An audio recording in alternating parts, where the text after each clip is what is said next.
utilities paid through fees and services, leaving about $11 million that is general obligation debt that is paid through the general fund using tax levy dollars, $11 million.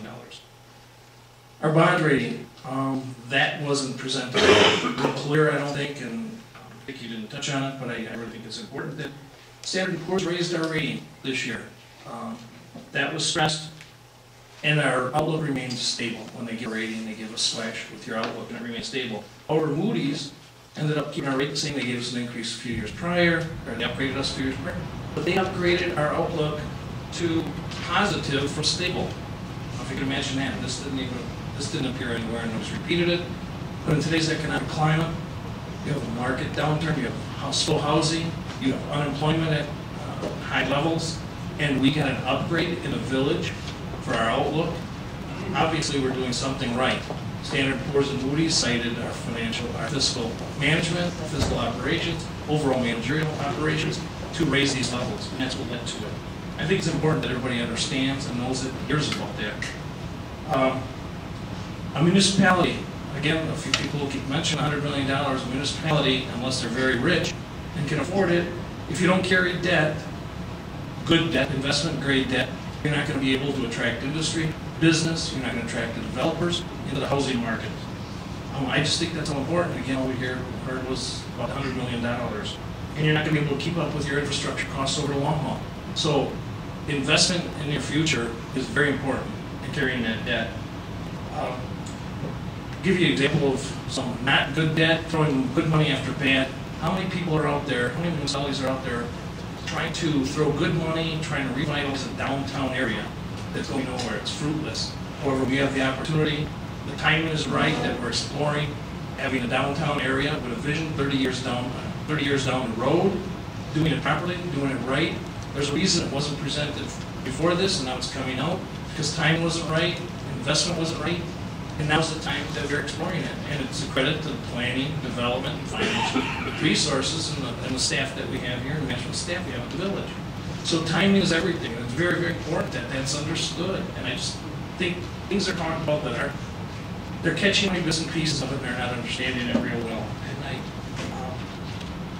a lot of people that talk about this don't realize 10 years ago, they weren't even here 10 years ago, they may criticize the debt.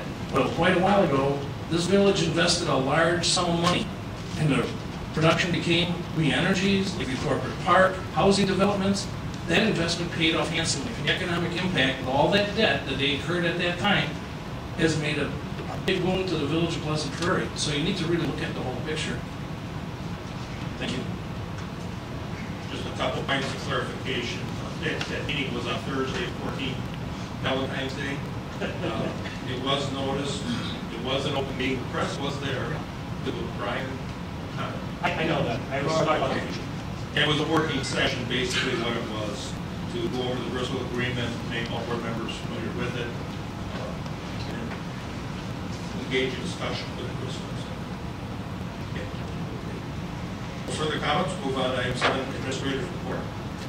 Mr. President, tonight I wanted to talk about something that's been affecting residents throughout the village this last winter, and that's subject to winter snow plowing and salt.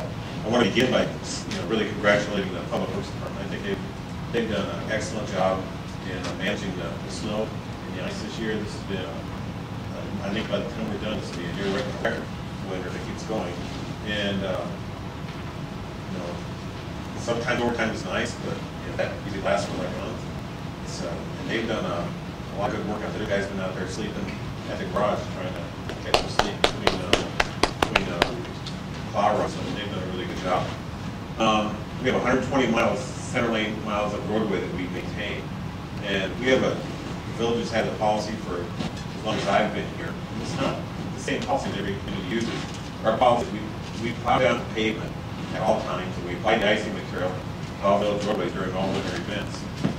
You can go to communities where they might not get to a side street, or they might not plow all the way down, and they'll take a piece of it off and the whole way. Sometimes you'll see a plow down the road, you might see sparks on it. But that's how you get that stuff off the road. When we buy salt, there's a lot of communities that do it different ways, but we buy salt on a group purchase with the state of Wisconsin, or a contract with. tell how much we're going to need for the winter, and then we also set some in reserve. And this year, we're also using treated sand. This picture, 90% sand, 8% salt, 2% chloride, and we apply that to gravel roadways. Every now and then we'll get on a curb and gutter section, but we want to use that on gravel roadways to go off to the gravel shoulder. And we buy treated sand locally. We want to have that trucked in out of the area. We also use magnesium chloride. This is something John Frederick Jr. has brought to operations probably 5 years ago. And in the newspaper and the press, you can hear about beet juice. Let's go beet juice. I don't know what 100% beet juice is, but beet juice does exist, and what we've been using for 5 years now. And it really helps. It helps the salt work better because if it's too cold, you put all the salt down, it's not going to work. And using magnesium chloride gets us down to 15 degrees below zero.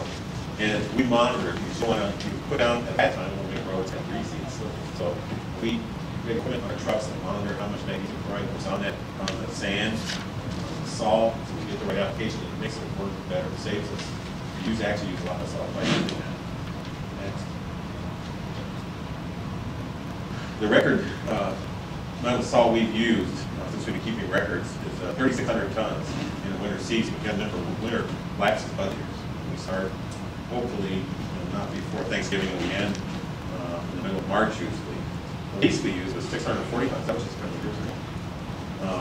Our average is 2,500 tons a year, and it's been growing a little bit as we've been adding roads to the village. This year we contracted for 2,000 tons salt, and then we put 500 tons in reserve to purchase as part of this winter's salt contract. Now, only the state under their bidding process will only let you put 25% in reserve. You back, remember, when I did the salt contract about 15 years ago, I put 2,000 on seasonal, and I put 5,000 on reserve. So, well, the price was good, and we can get some salt out of the barn, out of the shed. I could get as much of that as I could reserve, and we'd be able to save some of that in next year's purchase. But I wasn't the only one doing that. They got smart to us. They put a cap on it. So that's how we get our salt.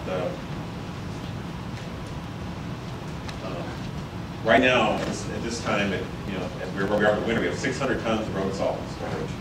We've used up our allocation from the state. The state they can't fulfill all the obligations for reserve they have. So on that state contract price, there's more salt than we have. Salt's available from other sources, ranging from $125 a ton to $200 a ton. We purchased 600 tons of treated sand in February.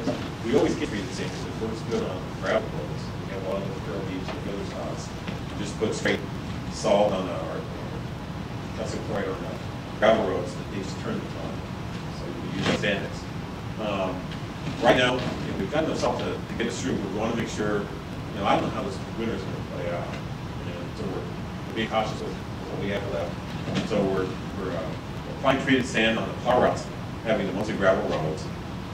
And that's gonna get us through this year. In fact, we've been doing this since the beginning of February. We're going to take an early delivery for this next winter, the state contract. We'll be letting the state know in the summer how much we want to pick up. Beginning of winter season, we had 3,000 tons of road salt storage. And we always purchase salt to add to inventory. We can't store more than 7,000 tons. So if you're one of the communities that buys salt from the state, what you're really doing, and John does a really good job doing this, we manipulate how much storage we have in the shed versus how much we can keep offsite to the state contract. So that you're taking your shed down over time, refilling it with what's coming up from Milwaukee. The only way you could say you want unlimited salt is to be able to either have more storage or have someplace else you can put it, because the state will hold it for you. So 7,000 tons is quite, that's how much we can hold, that's quite a bit. So we took a delivery of 500 tons of seasonal fill, Lake